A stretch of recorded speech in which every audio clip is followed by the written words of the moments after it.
नमस्कार। खबर उत्तर प्रदेश में आपका स्वागत है और मैं हूं आपके साथ हिमांशु श्रीवास्तव। खबरों में आगे बढ़ने से पहले नजर डाल लेते हैं हेडलाइंस पर। पीएम मोदी ने यूपी इंटरनेशनल ट्रेड शो का किया उद्घाटन। ट्रेड शो में प्रदेश के उद्यमियों को मिलेगा वैश्विक मंच। सीएम योगी भी रहे मौजूद। फरवरी मार्च की जगह अब सितंबर में छात्रवृत्ति। सीएम योगी का छात्रों को दिवाली गिफ्ट।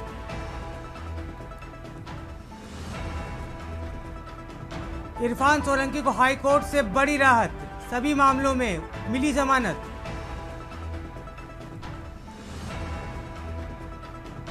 भाजपा पर फिर हमलावर हुए अखिलेश, बोले पीडीए की एकता से घबरा रही है Bhajpa. UP international trade show पर भी दिया बयान। आई लव यू मोहब्बत पर मौलाना साहबुद्दीन का बड़ा बयान, कहा मोहब्बत का इजहार सड़कों पर नहीं होता। यूपी में दशहरा दिवाली के समय चलेंगी 52 विशेष गाड़ियां, जल्दी जारी होगी समय सारणी। आप देख रहे हैं के न्यूज, खबरों का सारथी। अब रुक करते हैं खबरों का। इस बीच बड़ी खबर लखीमपुर से आपको बताने जा रहे हैं, जहां कोचिंग सेंटर में छात्रा से छेड़खानी का मामला सामने आया है। छात्रा से छेड़छाड़ कर रहा आरोपी सोदा पुलिस के द्वारा गिरफ्तार कर लिया गया। अहम जानकारी आपको बता रहे हैं, आरोपी अमन उर्फ शाहबाज को न्यायालय भेज दिया गया। गिरफ्तारी के बाद न्यायालय ने आरोपी अमन उर्फ शाहबाज को न्यायालय के बाद जेल भेज दिया है।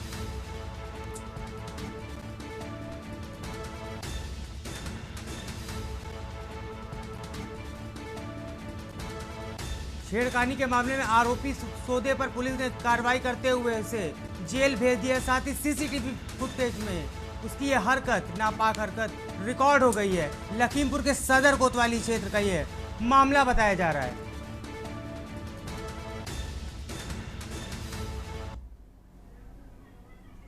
इस बीच बड़ी खबर आपको मेरठ से बताने जा रहे हैं। मेरठ में भी हो सकता है अतुल सुभाष जैसा कांड। ब्लॉक प्रमुख ने लगाया पत्नी पर उत्पीड़न का आरोप। पत्नी मायके वालों के साथ मिलकर कर रही है उनका उत्पीड़न। अहम जानकारी आपको मेरठ से बता रहे हैं। राजनीतिक लोग भी पीछे से उन्हें सपोर्ट कर रहे हैं। पीड़ित का बयान, जिसे बनाया पढ़ाया लिखाया बनाया आत्मनिर्भर वही दिखा रहा है आंख। पुरुषों पर हो रहे उत्पीड़न पर रोक लगाने की पीड़ित ने मांग की है। गौरव ने कहा पुरुषों के लिए भी सरकार बनाए पुरुष आयोग। पत्नी और उसके मायके वालों से जान का खतरा पीड़ित ने जताया है। मेरठ में भी हो सकता है अतुल सुभाष जैसा कांड।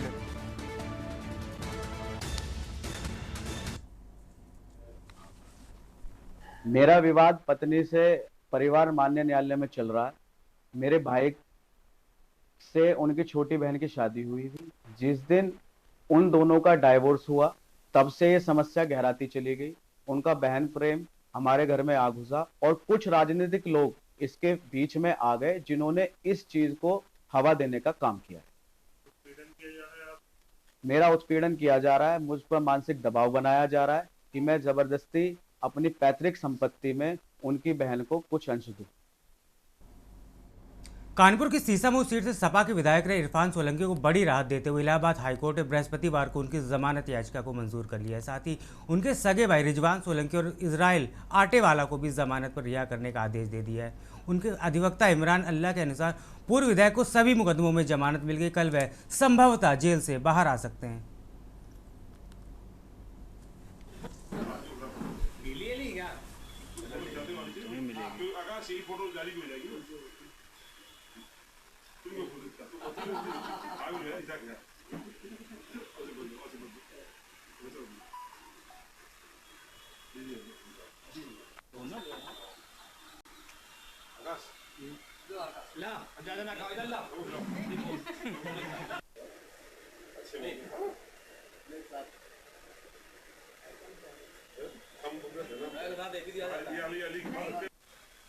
बनी रहे कि आपको खाना है, इन लोगों को खिलानी भाई।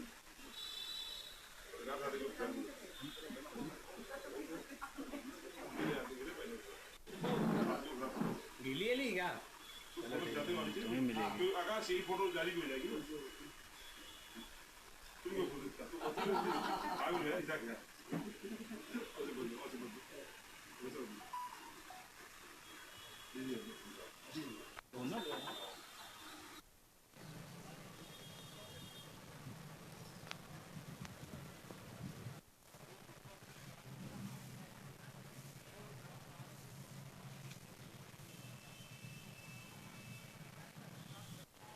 आज के दिन के लिए मैंने कई दिन इंतजार करा, तो आज भी जो राहत मिली है, जो खुशी मिली है, बयान नहीं कर सकती। बहुत खुश हूँ आज। इलेक्शन के समय एक प्रचार प्रसार के दौरान बहुत मार्मिक अपील आपने अपने क्षेत्र की जनता से किया था। तो बस उन्होंने मुझे आशीर्वाद दुआएं दी है, उन्हीं के आशीर्वाद से आज मैं भी कोर्ट कचहरी की भी लड़ाई लड़ पाई हूँ। भाई और एक और उनको भी जो है बेल मिल गई जी, उनको सबको मिल गई। उनको लेकर क्या कहना चाहिए? बस वो भी हमारे अपने ही हैं, तो उम्मीद है कि जल्दी घर आ जाएंगे। समाजवादी पार्टी की सुप्रीमो अखिलेश यादव जी से भी कुछ उम्मीद है? हाँ, उन्होंने तो बहुत मेरा साथ दिया, मैं उनका धन्यवाद करती हूँ। हमेशा उन्होंने मेरा साथ दिया है। तो अलग अलग आप लोग हाईकोर्ट से इरफान सोलंकी को बेल दे दी है और उनके साथ साथ जो अन्य अभियुक्त थे उनको भी बेल मिल गई। हमारे साथ मौजूद हैं उनके वकील इमरान उल्लाह साहब। आइए उनसे जानते हैं आगे का मामला। हाँ जी, आज जो इरफान सोलंकी जी को जो आज आप बेल मिली है इलाहाबाद हाईकोर्ट से, तो इसके बारे में क्या कहना चाहेंगे? इरफान सोलंकी जी के ऊपर गैंगस्टर एक्ट का केस था जो 2022 में दिसंबर में लॉन्च हुआ था, जिसमें प्रेडिकेट ऑफेंस 336 का एक आगजनी का केस लिया गया था। उसके बाद जब ये जेल चले गए 2/12/22 को, तो इनके खिलाफ 6 और केसेस लॉन्च हुए। उन सभी केसेस में माननीय उच्च न्यायालय ने पहले इनको जमानत दे दी थी। गैंगस्टर एक्ट का जजमेंट 2 सितंबर को रिजर्व हुआ था, जिसमें आज माननीय न्यायालय ने उनको जमानत दे दी है और कल वो जेल से बाहर आ जाएंगे। उनके भाई रिजवान सोलंकी जी और उनके साथ साथ जो इजराइल आटा वाला था उनको भी जो है यहाँ पे बेल दी गई, उनके बारे में। रिजवान सोलंकी और इजराइल आटावाला ये 2 अभियुक्त की बेल कनेक्टेड थी और उन दोनों को भी इरफान सोलंकी की बेल के साथ जमानत दे दी माननीय उच्च न्यायालय ने। तो जेल से बाहर आने का रास्ता उनका साफ हो गया? जी, जेल से बाहर आने का रास्ता साफ हो गया। तो ये थे हमारे साथ इरफान सोलंकी के वकील इमरान उल्लाह साहब, जिनका कहना है कि जो बेल हुई है उसके बाद जो है इरफान सोलंकी जो है वो उनका जेल से बाहर आने का रास्ता साफ हो चुका है। मैं मधु त्रिपाठी, के न्यूज़ इंडिया, प्रयागराज। खबर मथुरा से। जिले में अपराधी इतने बेखौफ हो गए कि बुधवार रात को कुसी के साचौली इलाके में भाजपा जिला अध्यक्ष निर्भय पांडे के घर पर उन्होंने गोलियां चला दी। इसके बाद कैबिनेट मंत्री चौधरी लक्ष्मी नारायण के भतीजे नरदेव चौधरी को भी फोन पर जान से मारने की धमकी दी। उस समय नरदेव भी जिला अध्यक्ष के घर पर मौजूद थे। हालांकि पुलिस ने सीसीटीवी कैमरों से आरोपियों की तलाश में जुटी और जिला अध्यक्ष ने बताया कि बुधवार को वह अपने घर पे थे। इसी दौरान रात को करीब 10 बजे बाइक सवार उनके घर पर बाहर रुक गए। इसके बाद उन्होंने फायरिंग शुरू कर दी। गोलियों की आवाज़ सुनकर आसपास के लोगों ने दहशत फैल गई। 3 से 4 राउंड फायरिंग करने के बाद आरोपी वहां से भाग निकले। थोड़ी देर बाद जिला अध्यक्ष के घर से मौजूद नरदेव चौधरी के मोबाइल फोन पर कॉल करके उन्हें भी जान से मारने की धमकी देने लगे। एसएसपी श्लोक कुमार ने बताया कि सीसीटीवी कैमरों के द्वारा आरोपियों की शिनाख्त की जा रही। जल्द ही आरोपियों की गिरफ्तारी कर ली जाएगी। वाइट हो जाएगी, मैं अभी डाल दूंगा। वाइट हुई नहीं है अभी नहीं हुई है।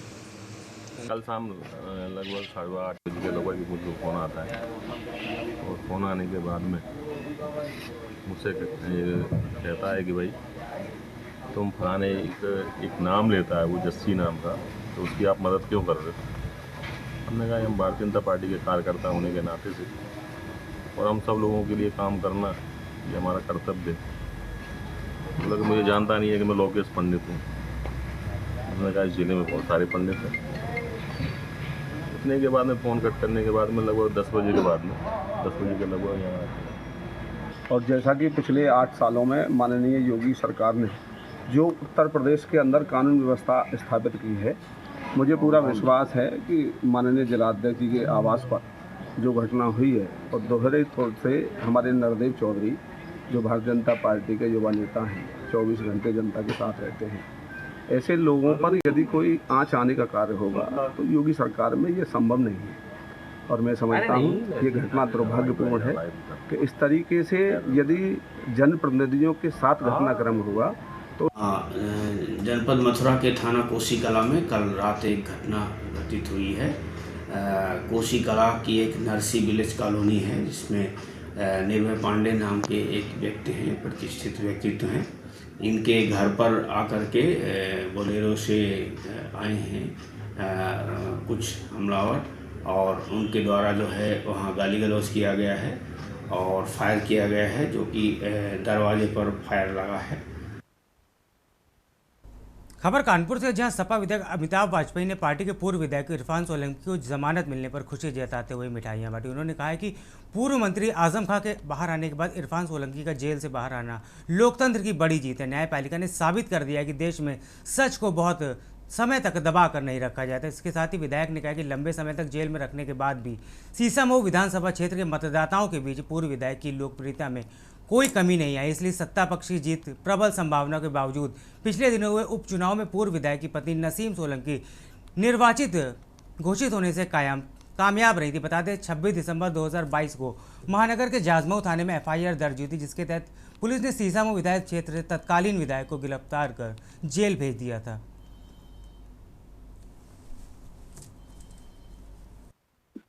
देखिए 2 दिसंबर 2022 में इरफान सोलंकी जेल गए थे और 34 महीने बाद उनके बीच में उनके ऊपर कई मुकदमे हुए, करीब 18-20 मुकदमे, जिसमें कई मामलों में वो बेल मिल भी गई। सिर्फ इस गैंगस्टर के मामले के कारण वो जेल में थे। महाराजगंज जेल में इरफान है, तो आज माननीय उच्च न्यायालय से गैंगस्टर के मामले में जमानत उनको मिल गई है। लंबे समय से जिस पल का इंतजार था वो पल आखिर आ गया। जब आखिरी मामले की सुनवाई पूरी हो गई थी तो ये उम्मीद थी किसी भी दिन ये खुशखबरी आएगी, और आज जब मालूम हुआ था कि आज 2 बजे फैसला आएगा तो सब लोग बेसब्री से इंतजार कर रहे थे और सबको सकारात्मक ही उम्मीद थी, क्योंकि हम सब लोगों को एक तो ईश्वर पर भरोसा था, दूसरा न्यायालय पर भरोसा था। खबर फर्रुखाबाद से, जहां केंद्रीय वस्तु एवं सेवा कर मंडल के तत्वाधान में जीएसटी भवन फतेहगढ़ में केंद्रीय वस्तु एवं सेवा कर आयुक्तालय में अपर आयुक्त प्रदीप सिंह सेगर की अध्यक्षता में 22 सितंबर से विभिन्न वस्तुओं पर जीएसटी की दरों में होने वाले बदलाव एवं उससे होने वाले लाभ से अवगत कराने के संबंध में संवाद कार्यक्रम का आयोजन किया गया। जीएसटी भवन फतेहगढ़ पहुंचने पर फर्रुखाबाद मंडल के सहायक आयुक्त BR सुनील कुमार, अधीक्षक इंटीविजन लोकेंद्र सिंह, अधीक्षक RB सिंह, अधीक्षक KK शुक्ला, निरीक्षक शैलेंद्र मोहन कटियार, देवेश सिंह त्रिपाठी, रमेश चंद्र सक्सेना व मिथिलेश कन्नौजिया द्वारा अपर आयुक्त प्रदीप सिंह सेवर का जोरदार स्वागत किया गया। कार्यक्रम के दौरान केंद्रीय वस्तु एवं सेवा कर आयुक्तालय कानपुर के पधारे अपर आयुक्त प्रदीप सिंह सेंगर द्वारा जीएसटी की दरों में लागू होने वाले विस्तार को तर्कपूर्ण तरीके से समझाया गया। अपर आयुक्त प्रदीप सिंह सेंगर ने कार्यक्रम में भारी संख्या में मौजूद प्रतिभागियों से अनुरोध करते हुए कहा है कि आप सब लोग भी यह सुनिश्चित करें कि जीएसटी की दरों में की गई कमी से होने वाले लाभ सरकार की मंशा के अनुरूप आम आदमी तक पहुंच सके। कार्यक्रम के दौरान अपर आयुक्त प्रदीप सिंह सेंगर द्वारा वहां पर मौजूद अधिवक्ताओं एवं उद्यमियों से सीधे संवाद कर जीएसटी से संबंधित समस्याओं के बारे में जानकारी दी गई। इसका उद्देश्य केवल इतना ही है कि जो GST 2 रिफॉर्म जो गवर्नमेंट ऑफ इंडिया ने किए हैं और उसमें 50 से ज़्यादा कमोडिटीज़ में रेट्स रिवाइज किए हैं, जैसे हेल्थ सेक्टर हो गया, डेली नीड्स हो गई, और जो ड्रग्स हैं, जो लाइफ सेविंग ड्रग्स हैं, उनको रेट्स को रिवाइज करके नील रेट्स पर लिया गया है या उनको 5% पे किया गया है। और उन रेट्स का फ़ायदा उन लोगों तक तो पहुँचना चाहिए जिस वर्ग को ये सुविधाएं दी गई है। आम वर्ग, जो लो प्रोफाइल, जो लो इनकम ग्रुप वाला जो वर्ग है, उसको वास्तव में इन जो रेट्स रिवाइज हुए हैं, जो रेट्स कम हुए हैं, उनका फ़ायदा मिलना चाहिए।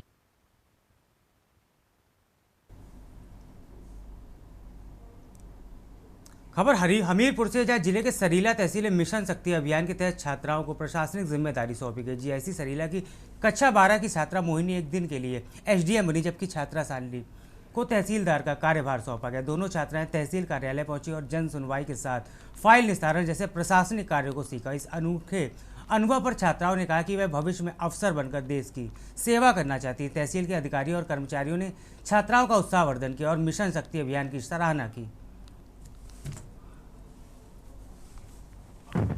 मेरे हिसाब से ये सारी की सारी अफवाहें हैं जो नेट पे या सोशल मीडिया के माध्यम से लोगों ने फैला रखी है। ज़्यादातर इमेजेस जो नेट और सोशल मीडिया पे हैं उसमें AI का वाटरमार्क या जेमिनी का वाटरमार्क क्लियरली विजिबल है। तेंदुआ दिखने की न्यूज़ कैंट क्षेत्र की है, वो भी सोशल मीडिया के माध्यम से सूचित किया गया है।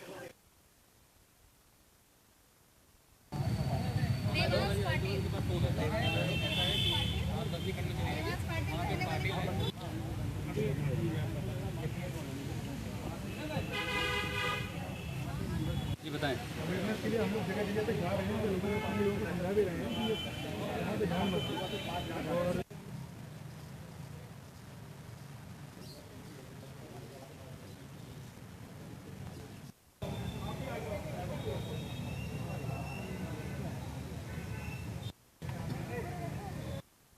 जिस तरह से लगातार लखनऊ में तेंदुए मिलने की सूचना मिल रही थी, जिसको लेकर के पुलिस प्रशासन भी मुस्तैद था और फॉरेस्ट टीम भी मौजूद थी। आज सुबह ही आसियाना क्षेत्र में तेंदुए मिलने की सूचना आई थी, जिसको लेकर फॉरेस्ट टीम यहां पर मौके पर पहुंची थी, जांच भी की है। तो कहीं न कहीं इसको अब जांच का विषय है। हमारे साथ बीट इंचार्ज अभिषेक सिंह है जो फॉरेस्ट से हैं, जानकारी करते हैं कि क्या तेंदुए मिलने की सूचना आसियाना में है, क्या मामला। देखिए आसियाना में है, दूसरे खंड में, रजनीखंड में जितनी भी कल से लेकर आज तक वायरल हो रही है, हम लोग सब फोटो पे आधे घंटे 1 घंटे के अंदर मौके पहुंचा गया है। तो हम लोगों ने हर जगह से स्थानीय लोगों का बयान भी लिया। उन्होंने स्थानीय लोगों का कहना है कि यहाँ कैमरे आप चेक कर लीजिए, यहाँ पे ऐसा कुछ नहीं है, वरना वहाँ पे कोई पश्चिम मिला है। अभी थोड़ी देर पहले, आधे घंटे पहले रजनीखंड 5 बेटा पार्क के पास में एक सूचना प्राप्त हुई थी। उस सूचना के आधार पर हम लोग पहुँचे थे। तो उस सूचने पर भी जो है हम लोग पहुँचे थे, वहाँ पर एक लड़का हम लोग को मिला, ये बैठा हुआ है, इसको हम लोगों ने डिटेन करा। इसके फ़ोन में हम लोग को फ़ोटो मिली है। इसने फ़ोटो अपने फ़ोन में मॉर्फ करके और अपने 4 लोग का ग्रुप है इसका, उसने उसमें फ़ोटो डाली है और फोटो वहाँ से वायरल हुई, पास जगह पहुँची, पास पर हम लोग पास पहुँची है। तो अब फिलहाल वहाँ पे मौके पे पूरा रिहायशी इलाका है। अगर 5 मिनट पहले वहाँ पे तेंदुआ होता भी तो वहाँ पे भी मैंने देखा कई कुत्ते थे, कई जानवर थे ऐसे जिसका शिकार वो कर सकता था। वहाँ बच्चे भी खेलते हुए हमें मिले, लेकिन ऐसा कुछ नहीं, ना वहाँ कोई हलचल थी। वहाँ के लोगों से बात की, क्या यहाँ पे तेंदुआ आया? उन्होंने कहा यहाँ ऐसा कुछ नहीं है। आपको किसने कहा? आप लोग को बताया किसने? मतलब लोग हम लोग से उल्टा इसका क्वेश्चन किया कि आप लोग किसने बताया है? लोकल के आदमी। कैंट में भी गया था तो देखिए कैंट क्षेत्र में, क्षेत्र के बाहर, उसमें मैं कुछ कहना मौसम में इस तरह से देखे जाते हैं, बिल्कुल देखे जाते हैं। इस मौसम में अक्सर जो है अपने वो नेचर हैबिटेट से निकल के वो शहर की तरफ आते हैं। पकड़ा गया है, कबूला है कि हाँ, मैंने अपने फ़ोन से अपनी फ़ोटो जो है एडिट करी थी और मैंने इनके 4 लोग का ग्रुप है, मैंने उस ग्रुप पे अपनी फ़ोटो एडिट की है। किसी ने मुझे फंसाने के लिए फ़ोटो कहाँ सर्कुलेट कर दी है ये मुझे नहीं पता है। इस तरह से लोगों में अफवाह है कि दहशत का माहौल है, उसको कैसे? हम लोग सबसे अपील कर रहे हैं, जहाँ भी मौके पे, जैसे जहाँ की फ़ोटो आ रही है उस जगह मौके पे हम लोग पहुँच रहे हैं। आसपास के लोगों से, महिलाओं से, बच्चों से अपील कर रहे हैं कि ये AI फ़ोटो है, एनिमेटेड फ़ोटो है, कृपया इस पर ध्यान मत दें। आप भी खुद भी जागरूक रहें, आसपास भी जागरूक करें लोगों को, क्योंकि इस तरह की फ़ोटो कई दिनों से वायरल हो रही हैं। और अगर ऐसा सही में अगर तेंदुआ रियासी इलाके में होता तो कुछ ना कुछ वारदात अब तक किया होता। जैसे इस लड़के ने बताया है कि 4 लोग थे, 4 लोगों में किसी ने वायरल किया है, उन लड़कों का अभी उसका फ़ोन हम लोग ने चेक नहीं किया है। उसके फ़ोन अभी हम लोग खोलेंगे, उसके फ़ोन में देखेंगे उसने किस ग्रुप पे डाला है, मतलब किस ग्रुप पे डाला, उसमें कौन कौन उस ग्रुप पे जुड़ा हुआ है, तो उसको हम लोग डिटेल करेंगे, उससे सारी जानकारी हम लोग लेंगे। हमारे साथ फॉरेस्ट के बीट इंचार्ज थे जो आसियाना क्षेत्र में लगातार जांच कर रहे हैं। जो सूचना मिली थी उसको लेकर के भी लोगों में अपील की, कहीं ना कहीं अभी अफवाह भी है और जांच भी कर रहे हैं। और जो लड़का पकड़ा गया इससे भी पूछताछ जारी है और इस समय ये आसियाना थाना क्षेत्र में उसको लेकर आए हैं। के न्यूज़ इंडिया के लिए आनंद सिंह चौहान, लखनऊ। अब तो चला है छोटे से ब्रेक का, जल्द लौटेंगे। आप देख रहे हैं के न्यूज़, खबरों का सारथी। ब्रेक के बाद आपका स्वागत है। अब रुक करते हैं खबरों का। खबर हमीरपुर से है। यहाँ जिले की सरीला तहसील में मिशन शक्ति अभियान के तहत छात्राओं को प्रशासनिक जिम्मेदारी सौंपी गई। GIC सरीला की कक्षा 12 की छात्रा मोहिनी एक दिन के लिए SDM बनी, जबकि छात्रा सैनली को तहसीलदार का कार्यभार सौंपा गया। दोनों छात्राएं तहसील कार्यालय पहुंची और जन सुनवाई के साथ फाइल निस्तारण जैसे प्रशासनिक कार्यों को सीखा। इस अनूठे अनुभव पर छात्राओं ने कहा कि वह भविष्य में अफसर बनकर देश की सेवा करना चाहती हैं। तहसील के अधिकारियों और कर्मचारियों ने छात्राओं का उत्साहवर्धन किया और मिशन शक्ति अभियान की सराहना की।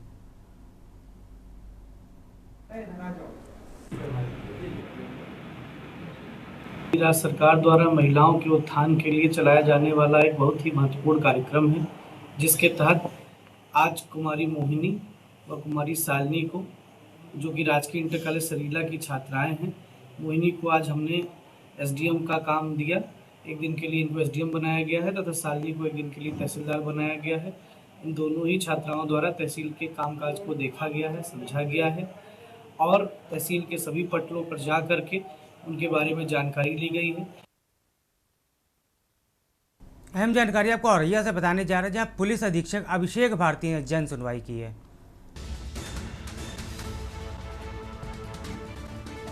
जन सुनवाई के दौरान पहुंचा एक दिव्यांग व्यक्ति। पुलिस का मानवीय चेहरा यहाँ पे सामने आया है। चलने में असमर्थ दिव्यांग के पास स्वयं पहुंचे SP। गंभीरता से समस्याओं को सुन राहत का दिव्यांगजन को भरोसा दिलाया है।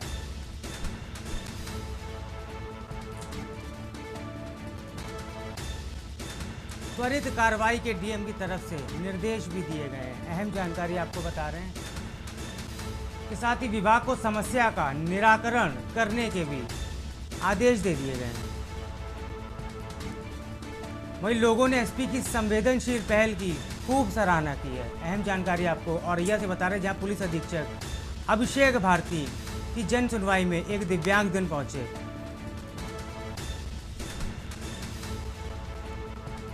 चलने में असमर्थ दिव्यांग के पास स्वयं पहुंचे एसपी।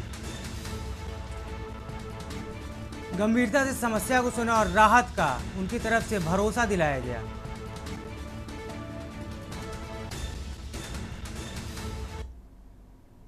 खबर कानपुर से, जहां भारतीय उद्योग व्यापार प्रतिनिधिमंडल के तत्वाधान में आज किदवई नगर स्थित त्रिवेणी मार्केट के पास जीएसटी की स्लैब करके दरों में छूट के लाभ ग्राहकों तक पहुंचाने को लेकर एक विशेष आग्रह अभियान की शुभारंभ किया गया। इस अभियान का उद्देश्य व्यापारियों ने यह अपील करना है कि सरकार के द्वारा जीएसटी दरों में राहत का सीधा लाभ उपभोक्ताओं को दे। कार्यक्रम में बड़ी संख्या में व्यापारियों ने भाग लिया। इस अभियान को सफल बनाने का संकल्प लिया। अभियान के माध्यम से उपभोक्ताओं को वस्तुओं एवं सेवाओं को दरों में पारदर्शिता सुरक्षित करने का प्रयास किया जा रहा है। जीएसटी की दरों में सरकार द्वारा की गई राहत तभी सार्थक होगी जब उसका सीधा लाभ ग्राहकों तक पहुंचेगा।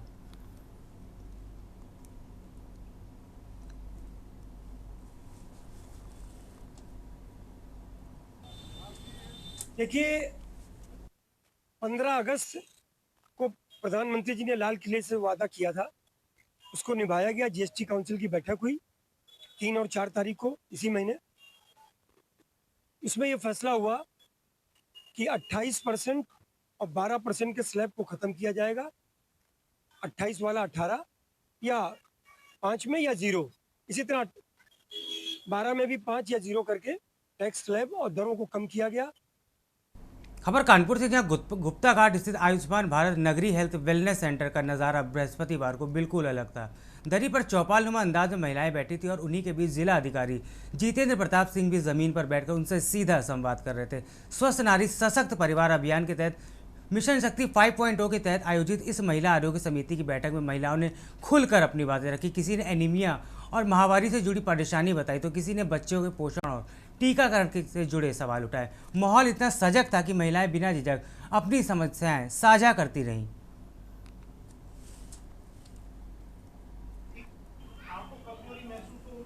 मिशन शक्ति 5.0 जो अभियान हमारा जनपद कानपुर नगर में चल रहा है, उसी क्रम में आज यहाँ गुप्तार घाट में जो महिला आरोग्य समिति एमएएस बोलते हैं हम लोग, जिसमें महिलाओं के स्वास्थ्य में महिलाएं बैठ के चर्चा करती हैं। हमारे डॉक्टर्स और जो अनट्रेन्ड वॉलंटियर्स होते हैं वो उनको हेल्प करते हैं समझने में कि छोटी छोटी टेस्ट कराकर बीमारियों से बचाया जा सकता है। उसके विषय में आज यहाँ एक महिलाओं के साथ में एक बहुत अच्छा संवाद हुआ है। गुप्तार घाट में आज महिला आरोग्य समिति की बैठक की गई है।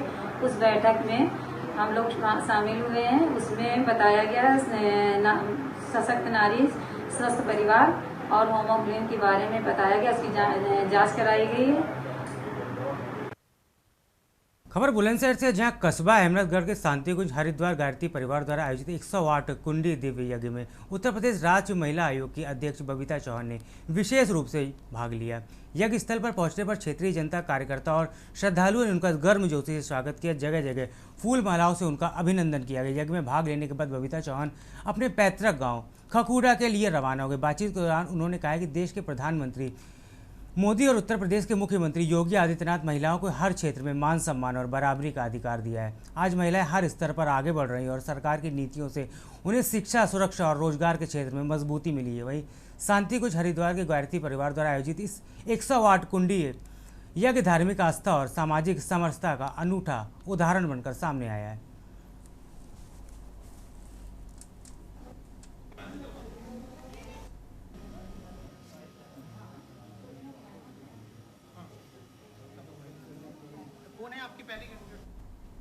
खबर उत्तर प्रदेश में फिलहाल इतना ही। आप बने रहिए के न्यूज़ इंडिया के साथ। नमस्कार।